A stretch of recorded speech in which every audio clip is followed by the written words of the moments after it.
Hello everybody and welcome to episode 3 of Comet Sighted, Dev Diary number 3 for Imperator Rome. So this is from the 11th of June, 2018, and we will be starting as usual by simply reading off the Dev Diary. Hello everybody, and welcome back to another development diary for Imperator. This time, we will talk about the resource system in the game. First of all, we have gold, which you gain from tax and trade and spend on development and military. The second resource is manpower, which is required mostly for building and reinforcing armies. There are also 4 other types of resources which do not scale with growth, but instead act as a great balancing tool against snowballing always being better. These 4 resources are referred to as power.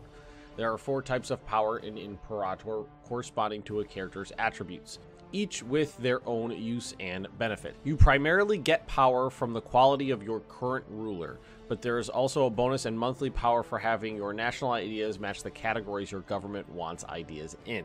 The first power is the military power, which represents the virtus, or I think in Latin it'd be more like virtus, but it doesn't really matter at this point. This is based primarily on the martial abilities of your ruler. Military power is used to get new military traditions, inspiring devoutio, as well as all unique unit abilities. The second power is called Civic power, which represents gravitas and is based primarily on the finesse attribute of your ruler. You use Civic power to get inventions, set up trade routes, and moving your pops about, amongst other things. The third power is the Oratory power, which represents the dignitas. This is based on the charisma attribute of your ruler, and you spend this power on fabricating claims, improving relations, enacting laws, endorsing parties, and many other things where a silver tongue is useful. The fourth and final power is the religious power, also known as the pietas.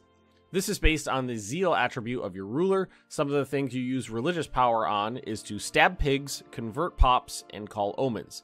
Then there is a lot more abilities and interactions that may or may not use a combination of power to use. But your technology progress is depending on your citizens' output, not on your spending of power. Next week, we'll take a look at the units of Imperator.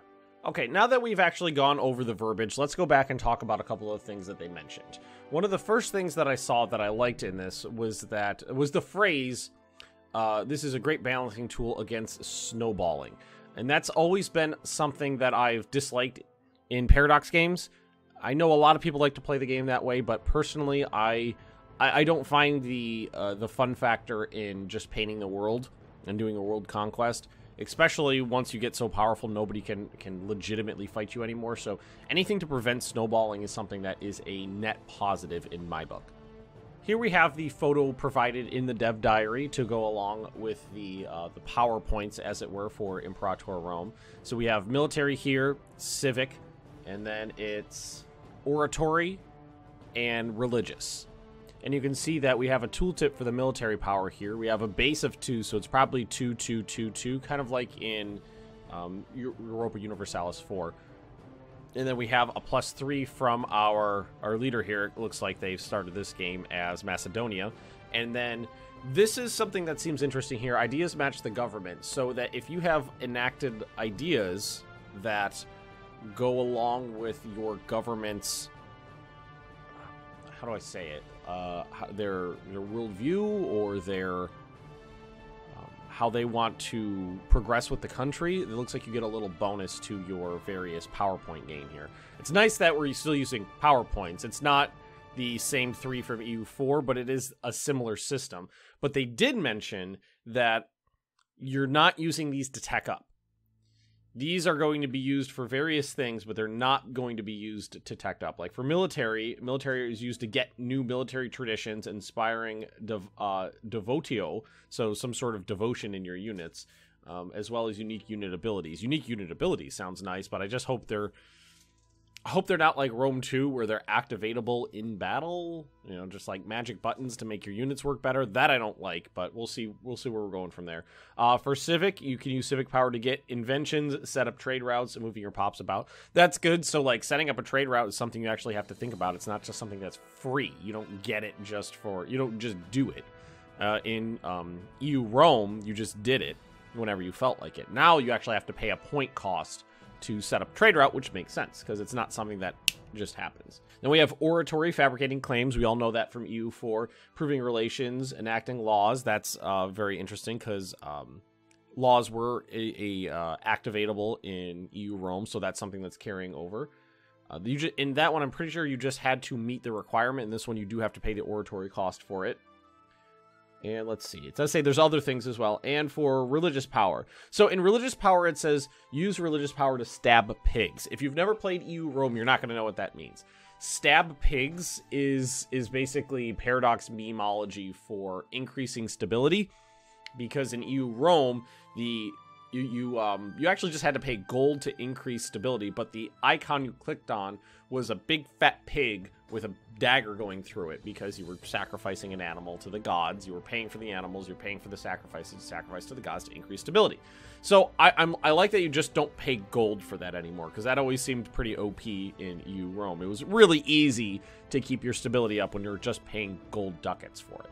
Oh, and one thing I did miss with Civic was that you can use Civic points for moving pops about. So you can force migrate people, which I think is going to be very interesting. I think the cultural game in Imperator Rome is going to be very important. Where your slave pops are, where your cultural pops are, where your freemen are, where your citizens are, where your provincials are. I think that's going to be very important to how productive a given province is. That seems very important here. And we do have one final picture here. This one came from Johan, the game director's personal Twitter. This is a separate view of the map, but showing us oratory power here.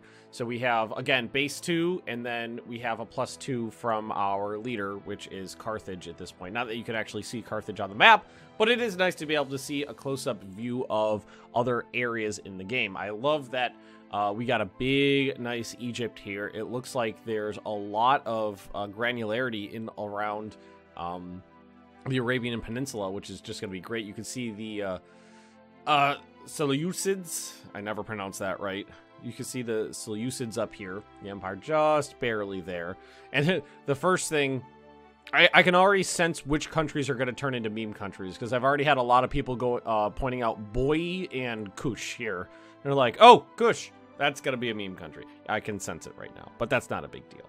But it is nice that it looks like there's a lot of granularity throughout the world and not just focused directly on the Mediterranean.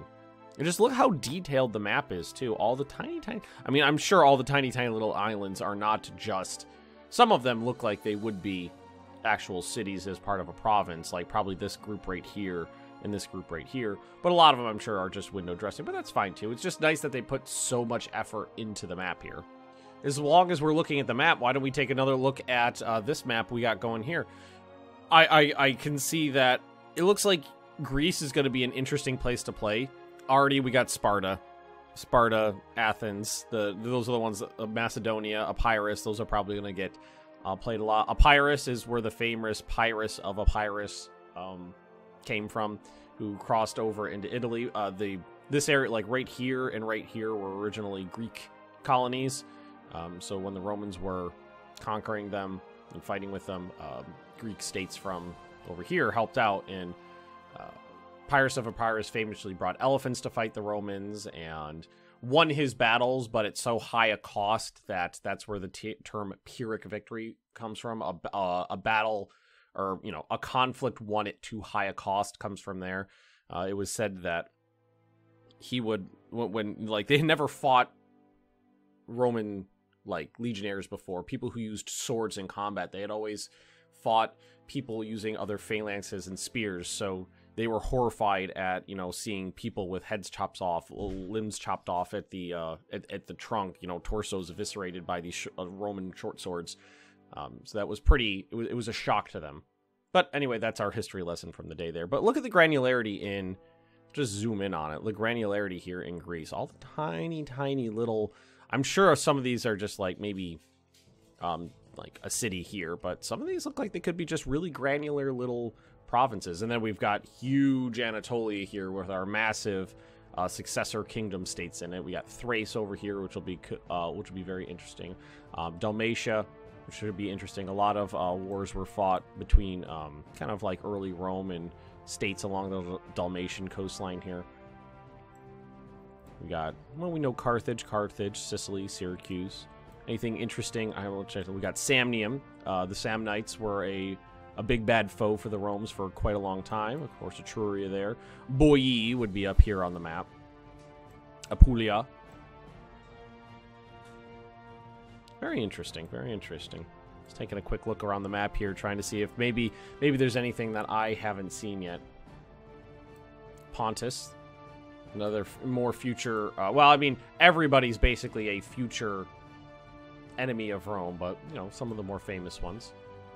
It's nice to have two photos a week to work with. You kind of like the one provided and the one on, like, the sneaky one on Johann's Twitter there. I think that's going to be it for the day, though. That's it for the day. It was pretty short. Not a lot of verbiage in this one. Basically, we're just working with 4 sets of PowerPoints, which is going to be interesting considering we normally we're working with... Well, this is basically an EU4 kind of thing where we're working on 3 type of PowerPoints. So, you know, EU4, you're always talking about your leaders being like a 3-3-3. Now we're going to have, you know, a 3-3-3-3 because there's a 4th power that is going to be in there. But anywho, thank you for watching, everybody. I do hope you've enjoyed. Don't forget to like, comment, and subscribe if you have. Hit the notification bell button if you want to make sure next Monday you get this, the next Dev Diary video as soon as it goes live, and I will see all of you next time.